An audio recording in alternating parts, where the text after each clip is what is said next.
Your Lending Era, the podcast where we dive into the world of residential, business, and commercial finance, bringing you expert insight, tips, and strategies to help you navigate the intricate landscape of lending in Australia. Here with me today, we have David Thomas. Hey, Jess. Hi, Dave, and Hope Westbury. Hey, Jess. Hey, everyone. Hi, everyone. So let's start off on the lighthearted side of things, because I know some stuff's gone down that's been pretty sad in 2023. Yeah.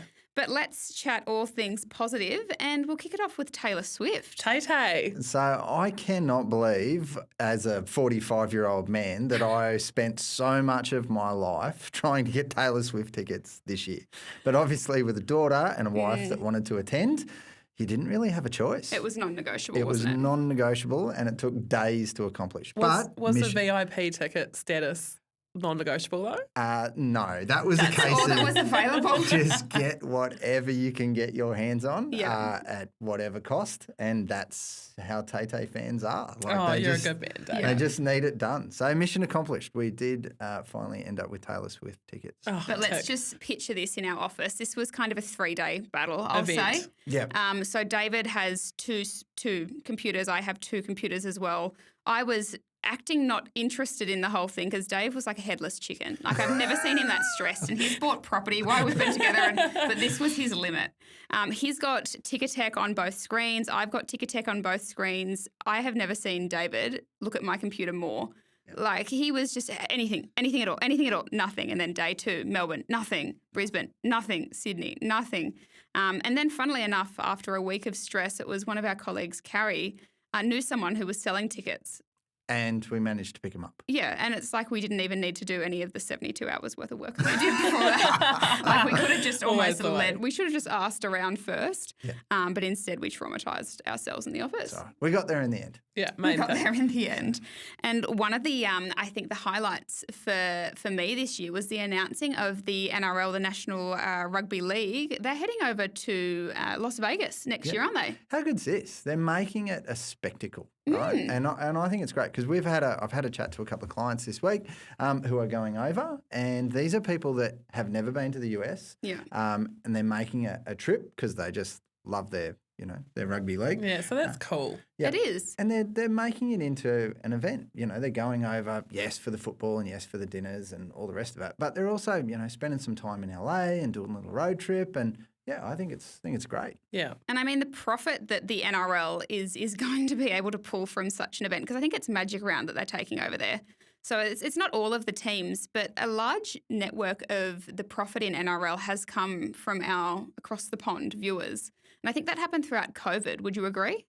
Well, there's just so many people in the US, So even if you get such a small percentage of the population that like, hey, look at these guys playing football without pads. This is awesome. You just pick up such a massive following. Mate, I heard someone's about to go and spend 2 months in the US shortly. Oh, I don't know. Not in Vegas. But I know for sure that, like, particularly in that era of 2020, first, like, what else were we going to do but kind of watch people play sports? And I think it was off season for Gridiron, so they had to just tune in, have a squizzy. They loved it. Now let's make a few $1 million. Yeah. I mean, I won't be. And Dave will be. Dave will be. And now let's chat a little bit about one of the names that comes up in our office quite a bit, and that's Elon Musk. What's he been up to this year? Yeah, one of your mates, Dave. I think Elon Musk, I think history will show, I think when we finally get Elon Musk at some point in time is going to regret this purchase of Twitter, right? So, he's countless lawsuits, fines, even the Australian government's fined him. Yeah. And now he's in trouble for misinformation. And then, since the day he started, just massive layoffs. This is just a massive, massive saga that just keeps unfolding. I think he's culled it to 40% now. Yeah. The staff. I was doing a little bit of, looking up for this topic, and there's just pages and pages and pages of news stories about this right throughout the year. It's like a daily news article, Elon Musk and Twitter. Yeah, I think we were 4 months into the year and they'd already reported a $20 billion loss from purchase, which is not something I can fathom because that number doesn't really compute in my head. I guess for us, maybe it doesn't, but when you're Elon Musk, maybe it just doesn't It's a drop in the bucket, really. Yeah, and so he doesn't mind the lawsuits and losing all of that money, but it's probably like when Dave loses like $200, he's like, oh, what's that, you know? I know. Not true. I mean, when you can afford to build your own space kind of line and company to take you for a little orbit around the world, I suppose. What's ruining one of the biggest social media networks in the world? Yeah. But here in Canberra, his cars are the number one selling cars. Aren't they? So, yeah. So Canberrans do love Elon Musk. Yeah. They do. Yeah. And look, my big one for the year is obviously Live Golf. So you guys not avid golfers. Jess's dad is an avid golfer. Live, laugh, love. Yeah. So, but look, Live Golf, Cameron Smith, this year it's all been big news. As some people know, I play golf maybe once a week if I'm lucky. And the chat on the golf course for this whole year has been Live Golf, what they got paid, what's been happening, PGA. There's just lots of stories there. When I was doing a quick Googling, there's over 400,000 results that regard Live Golf and the PGA in news article searches for this year. Wow, that's crazy. And I think the vast majority of them would almost be complaints. Unfortunately, from the PGA and things like that. Well, I think what Live Golf has done is it has highlighted golf and it has brought younger spectators. Undeniably. Into it. If you watch some of the holes of Live Golf around the par threes, where they've got the big stadiums, it's like a big party happening. And, people my age and younger are saying, hey, let's do a trip down to, watch Live Golf. And up until this point in time, none of my friends ever said, hey, let's go and watch golf, right? So yeah. Well, there's a different experience between standing behind the little cones that are set up with 50 people and you can only see your eye level versus sitting in a stadium that's raised and protected from the elements and alligators in America, I hear. Yeah, correct. So, I think it's great. Yeah, good move for them. And seeing as we're on the sporting vibe. We're such sporty people, aren't we? We are. I didn't realise I was sitting next to Tiger Woods until just now. But I would just like to say the hearty Kiwi girl that I am, the resurgence of the All Blacks this year has been awesome. And I think everyone sort of was saying towards the end of last year, they've had their day. They've always won, pretty much everything. And now that's coming to an end. Yeah. And I hope that this ages well, but heading into the World Cup and all those types of things, I'm really hoping for a positive outcome because All Blacks forever. Yeah, and I think it's one of those things on an international level these days, like they can have such a phenomenal team, but as soon as someone offers, an extra $300,000, handshake and walk out. Yeah, that's it. So other teams are picking up these players that aren't necessarily native to their country or their performance. And, if it wins a cup, it wins a cup. It does. I would do it. Okay, let's get back into our niche here and talk a little bit more about the finance side of things and some stuff that shocked us in 2023. Look, US banking, early 2023, kicking off in March. So just to kind of, remind everyone, Silicon Valley banks. SVB. So early in 2023, there was a massive run on US banks, and a lot of this came from Silicon Valley having large amounts of money parked in banks, but the US banking laws only allowed protection for up to $250,000.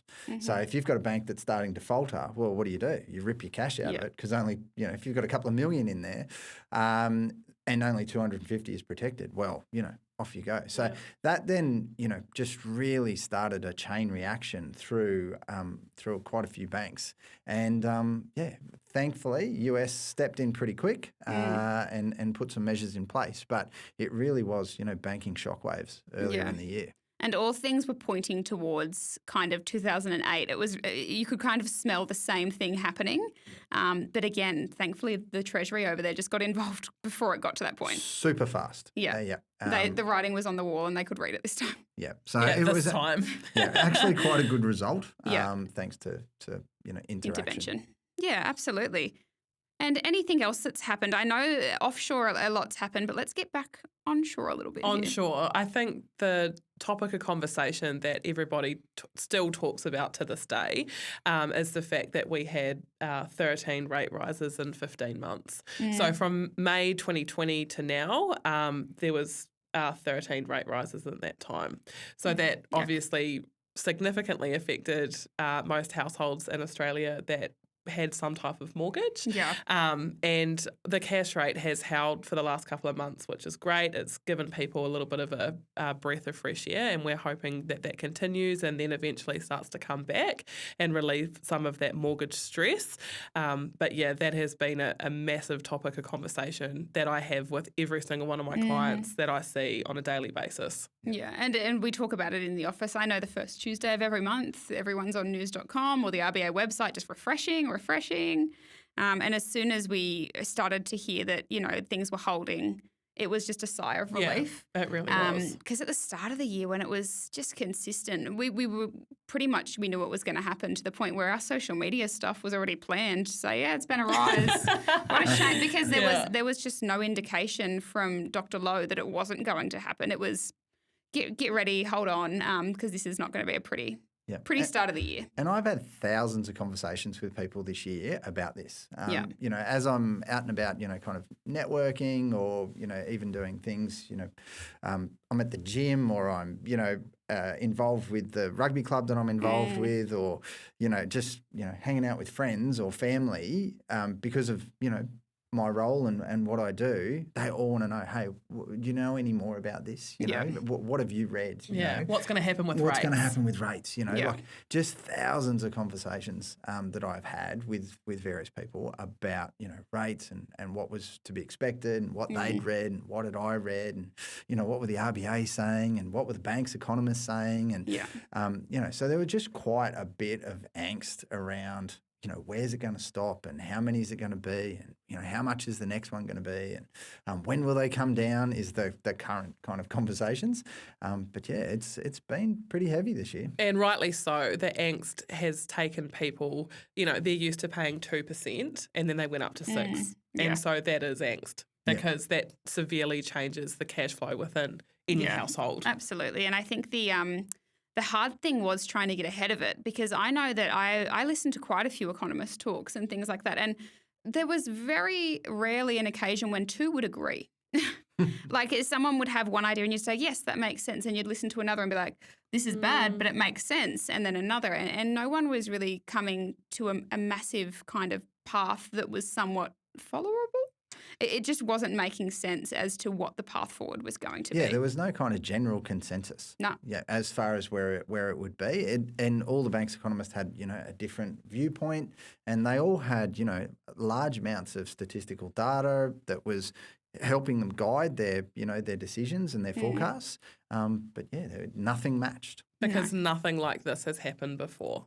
And so what could they really go off? Well, they were. I think they were looking back to GFC times and things like that. But again, when you're looking at statistics, it's always a bit of a biased view, because you can find what you're looking for, but sometimes you can't see what's there if you're not looking for it in some of those analytical spaces, which I think is why we got dozens of interpretations of the same data with different results. Yeah. And let's talk a little bit about within the RBA. I heard that we had, that makes me sound like I don't pay attention, guys, but I do. So let's talk a little bit about the change of hands. Change of hands for the RBA. So obviously Dr. Philip Lowe, his term came to an end. And it was no secret very early on that his term was not going to be extended. Yeah. And so therefore there was a transition. But when it came time for transition, the Australian public did not care who the hell got that spot. Either one of the three of us could have been appointed and the Australian population would go, thank great. God. You know what I mean? Thank goodness he's gone. We didn't like him. Yeah. So, and to the point where, his successor was, his right-hand person. Yeah. And the Australian public perfectly cool with that, like, that's because great. so long as it wasn't him. And look, I think that was orchestrated very early on. Yes. In terms of, if you have a look at, he delivered all of the bad news, and then the transition happened, been stable ever since. So, I think very well orchestrated. It was always going to pan out like that from very early in the year.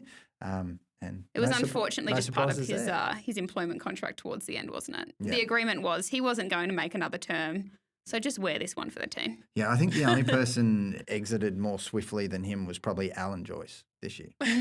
Yeah. Just don't even worry about doing your last 2 months. There's your money. See you See later. you later. You just have a good one. Bye-bye. Bye.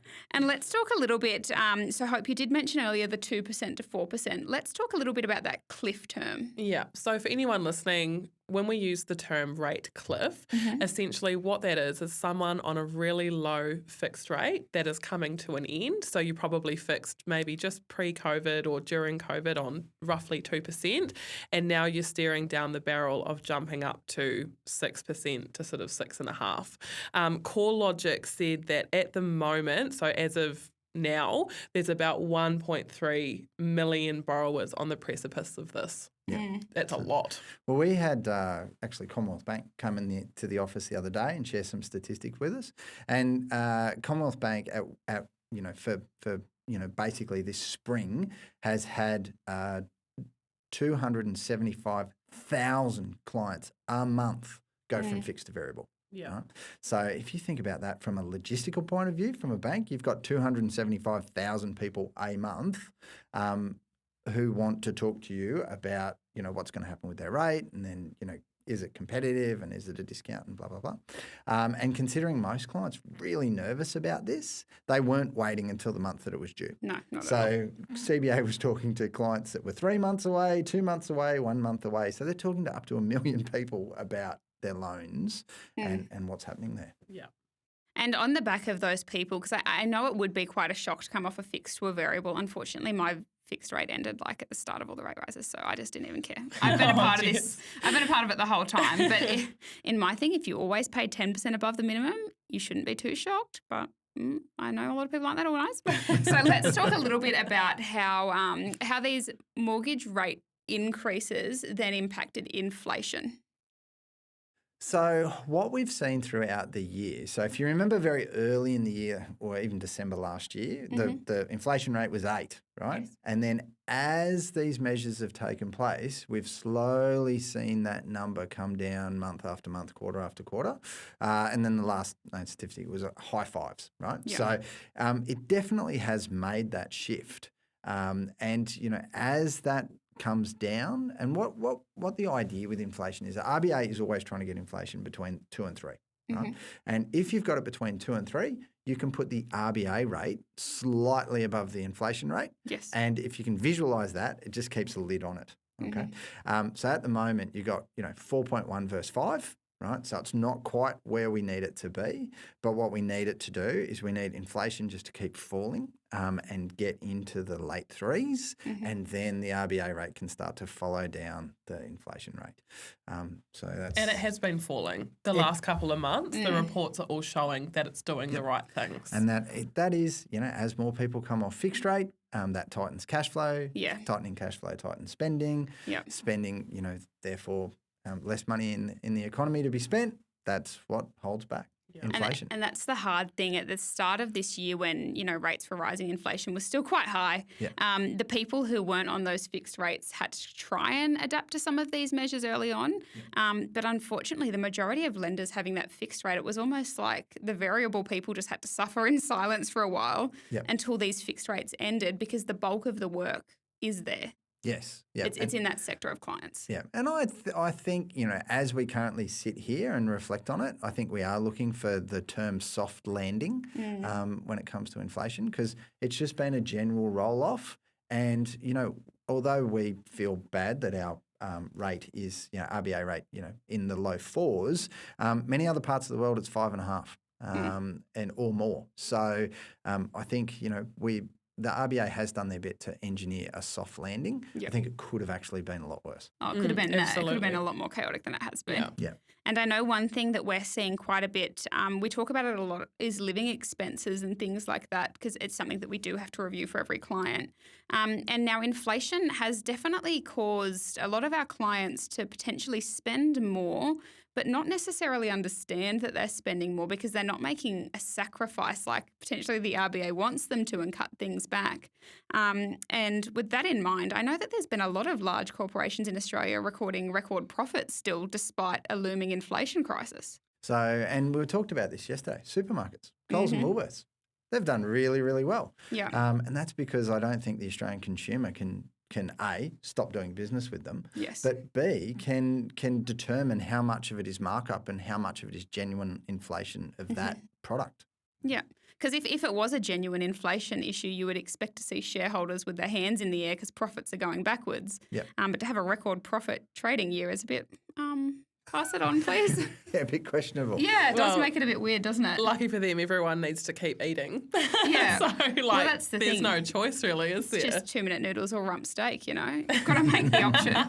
Now, with that in mind, I think it is fair to say that consumer confidence, it's pretty low at the moment. Yeah, I mean, 13 rate rises in 15 months will do that. Mm. That will really knock your confidence. And we spoke about this the other day as well. If you look at 60 Minutes or any kind of, current affair, they'll pick out one family that's doing it really hard and sort of, portray that every single Australian family is in that same bucket. I can say from my own broker experience that even though there has been 13 rate rises and that has really affected a lot of my clients' household cash flow, absolutely things have tightened up, but I would not say that I've had any clients go into severe financial hardship and stop paying their loans. Yeah. Well, what we tended to see was even during, COVID, when people could borrow money at 2%, the banks were still doing their servicing calculations at 6%. Yeah. Right? So, rates are now somewhat 6. close to 6%. Right? Yeah. So what the banks forecasted is now where it is, which means it's tight, but it's not dire straits. Yeah, it was planned. If they were doing their numbers at 6% and rates were 8%, well, then we would have significant problems. But RBA knew that, banks knew that, so it's all kind of come together to engineer that soft landing rather than a thud. Yeah. Absolutely. And finally, let's talk about something that I think we're all very keen in, but certainly we're not experts in. We're just kind of keyboard warriors and we send each other links all day. And that is the real estate sector. So this has been really supply and demand driven. We've seen a lot of this year. There's a lack of supply, a reasonable demand, and what that's done is, I think it's kind of made the buying cycle a little bit longer for clients, right? So, 2021, property went on the market, got snapped up in 5 days, right? Yes. Now what clients see is they are taking longer to make a decision on a purchase, right? That means, and properties are sitting on the market for longer. So they don't feel that they're bound to make a snap decision. What that typically correlates to is, when they do see the right house, they know it is the right house. It's in a quiet street, it's a beautiful location, it's got a great floor plan, it's newly renovated, blah, Ticks blah, blah. all the boxes. Ticks all the boxes. They're prepared to pay more for that house in order to get it. But also, if they miss out on that house, they then, because they've looked at more property, they determine that the one 2 streets over with the quirky floor plan that needs a bit to spend should be significantly cheaper, and they know probably how much cheaper it needs to be. Yeah. So we're still seeing lots of transactions. We're seeing slower buying cycles. We're seeing slower selling periods. And we are also seeing differentiation in the market between really good properties and properties that are just a little bit, B or C or D grade. And I think it's something that we weren't seeing at all over the last 3 years, is properties being on the market and eventually being pulled. But that's something that's not too uncommon now. A property will be there and then, a client will be interested and they weren't willing to pay a certain price. A month later, it's just not for sale anymore. I think sellers' expectations can be a little bit tricky coming off the back of COVID because obviously as a seller during that time, things were going really well, prices were really high, and that's maybe not so much the case anymore, but they just haven't, that they have a price in mind that maybe they want to sell their property for and they're not going to sell it for less. And I think that's where it's really important, where the real estate agents come into that and manage expectations and say, certainly. this property is similar to these other ones that have sold in the last few months. So yes, we want to get $1 million for your property, but actually it's probably worth just over 900, and just bringing their expectations down to that. And we've seen this play out in the digital space, actually, in CoreLogic. Right. Yeah. So we do lots of valuations for clients because they say, we're going to this auction on the weekend. Can you print a CoreLogic? And CoreLogic gives you a defined price plus a band, right? And the band used to be, very narrow, 20, 30,000. Sometimes I see bands at the moment that are 100, 150,000 to Quite often, 200,000. yeah. Because in the same suburb, same square meterage block, same square meterage house might wildly differ, whether it's on a main street or whether it's, in a quiet cul-de-sac, or whether it needs renovation or it doesn't need renovation, or whether it's got views or doesn't have views, et cetera, et cetera. So, it's pretty interesting. Well, it's interesting for me. No, I agree. And I think 2023 has kind of made it more prevalent that who you sell with is the most important thing. Absolutely. Because anyone could sell me a house in 2021. If I wanted the house and I'd never heard of you, it's fine. That's, the deal. We have to do it. But if you're selling a property these days, you need to use someone who is an area specialist, someone that's well connected, has a long list of clients who are already pre-approved for finance and would like an off-market opportunity. Yeah. Otherwise, you're kind of putting yourself out there at the risk of, oh, sure, I'm supporting this small business, have a startup, but will it cost me money? Probably. Yeah, exactly. Now, let's also talk about why we're seeing an influx of properties hit the market that have only just changed hands in the last 2 years. I think we've just briefly touched on this with the last sort of topic that we just spoke about. And I think it's just because during COVID 2 years ago, people were in such a rush, such a flurry to get the deal done that maybe they didn't really go through the list of their, wants and needs properly. Yeah, suitability. Yeah. And so we're 2 years down the track. Maybe they've realised that that property is actually not overly suitable for them or their family or whatever their situation may be. And so they're putting it back on the market to go and find that property that is actually more suitable to them. Yeah. I see it also from an investor point of view. So, if you went and bought $1 million property in 2021 and you took a fixed rate at 2.5%, you had $25,000 a year worth of interest. Fixed rate's now finished. You're now at 6.5%. You got $65,000 a year worth of interest. So the investment that you bought that was, pretty much positively geared or very close to is now heavily negatively geared. And that's not necessarily what some people envisage those investments would do. And therefore they're then weighing that up. What is my what are my tax deductions I'm going to get? Does this make financial sense to me at my current stage in life? Also, what's the likely capital growth on this particular property in this particular area over the next 10 years? And then they're doing some math and numbers and going, actually, this isn't the investment that I thought it was going to be, and I'm going to put it on the market. And I know that we've seen quite a few clients as well that have children in their 20s that are potentially going to university. And so they've purchased a unit with the idea of popping the child in there for 4 to 6 years, then renting it. Yeah. And those individuals, 2% interest rates, beautiful. Yeah. It makes it's cheaper to pay a mortgage than for my child to pay rent or board at a school. Yeah. But now that we're tripling that interest repayment, it's suddenly actually costing you nothing but grief and money to keep that child in a one-beddy apartment. Yeah, and you think about that, the original loan was 2% fixed.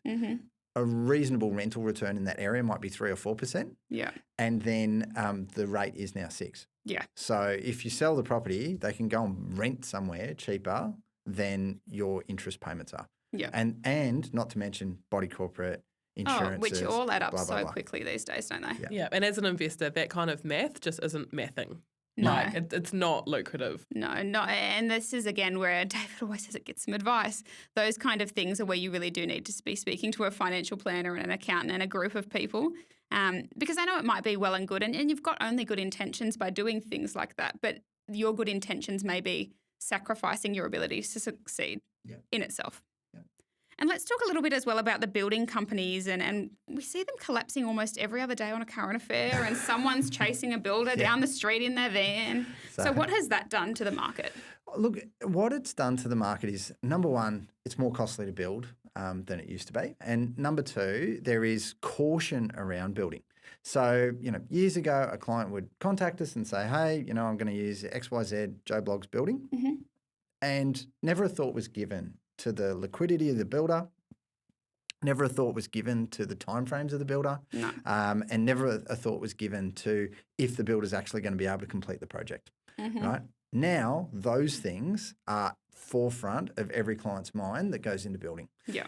So, quite often we'll chat to clients and we'll be like, oh, you've chosen, XYZ builder. And they're like, yeah, I've spoken to previous clients. I've read all the reviews. I've got testimonials. They've done so much background work on the builder and on other projects that they're constructed and what the quality's like and who the trades are they use, et cetera, et cetera. That wasn't even a thing a couple of years ago. No.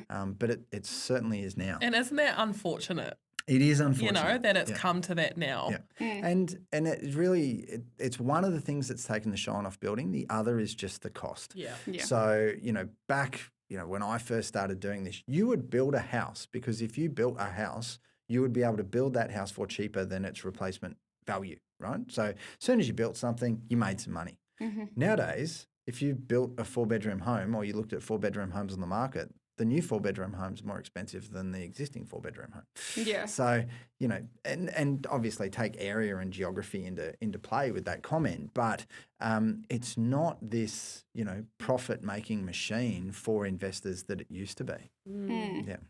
And off the back of that, some areas that we're seeing a lot of construction and regentrification and all of those things in are the capital cities. So Canberra has a little bit of it, but we are a pretty modest capital city. Like, I would say we're a big country town, to be honest, with a big Northbourne Avenue right down the guts. Yeah. But let's talk about, I've heard a lot about Melbourne and Perth becoming like the meccas of property growth in Australia. Yeah, I think probably because Sydney has just blown a lot of people out of the water in terms of even providing them an actual option to invest there because they just can't afford it. Yeah. A lot of buyers agents and property moguls that I deal with talk a lot about Perth at the moment specifically. I think there's some really good opportunities there for investors where I think there's a lot of areas that haven't gone through that sort of substantial period of growth yet, and it's on the brink. And they're sort of targeting those areas and presenting them to investors and saying, hey, this is actually a really good opportunity.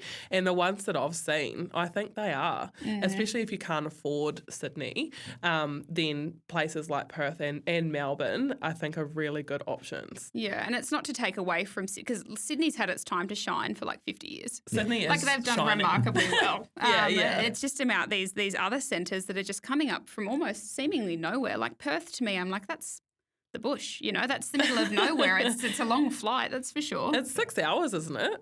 Oh, yeah, it is. Yeah. So, but as Hope touched on, it's the affordability piece. And, when you think about most property investors, they're mums and dads. Yeah.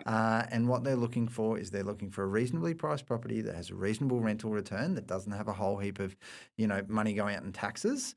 And Perth provides that. Yeah. And again, it's the affordability is there, but by the sounds, lifestyle as well. The Western Australian government are doing quite a bit over there. Yeah. I mean, as a Kiwi, when you move to Australia, you either go to the Gold Coast or you go to Perth. I have so many friends in Perth, and I think the FIFO workers, there's a lot of opportunity for that over there. And as you said, Jess, just the lifestyle. I haven't experienced that for myself, but I'd love to go and see Perth one day and just have a look at, what it's like and why these investment opportunities are so prevalent at the moment in Perth. I mean, we're in the warmer half of the year down here in Canberra, and I know last 7 night degrees. It was 7 degrees. So I know that Perth would definitely be attractive when I'm having to put a jacket on my dog in summer. That's just a cop-out. Give it a break. Okay, well, I think that kind of wraps it up, guys. I'm sure more things have happened that we haven't acknowledged, but we're pretty tone-deaf, let's be real. We're also in Canberra, which is its own little bubble. We kind of, I think we just chat a lot about this stuff in the office, and it's funny the things that we talk about, because then if we go home and talk to our partners about it, they're like, we don't care. Boring, This is crappy. But it is interesting. And look, I want to thank David and Hope especially for joining me here to run through the 2023 recap. We really want to wish all of our listeners just a happy holidays, happy new year, and we'll be back in the new year with more great things to chat about. I hope. Can't wait. Another year. Unless Spotify, Google and Apple will just block us, which it could happen once they hear that Dave got Taylor Swift tickets. It could all be over for us. I'm more worried about Elon Musk. He's like, get rid of these guys. Mate, he's pissed away $40 billion. What's us? Thank you very much, guys, for listening, and have a happy holidays. We'll talk to you next time. Thanks, guys. See Bye. ya.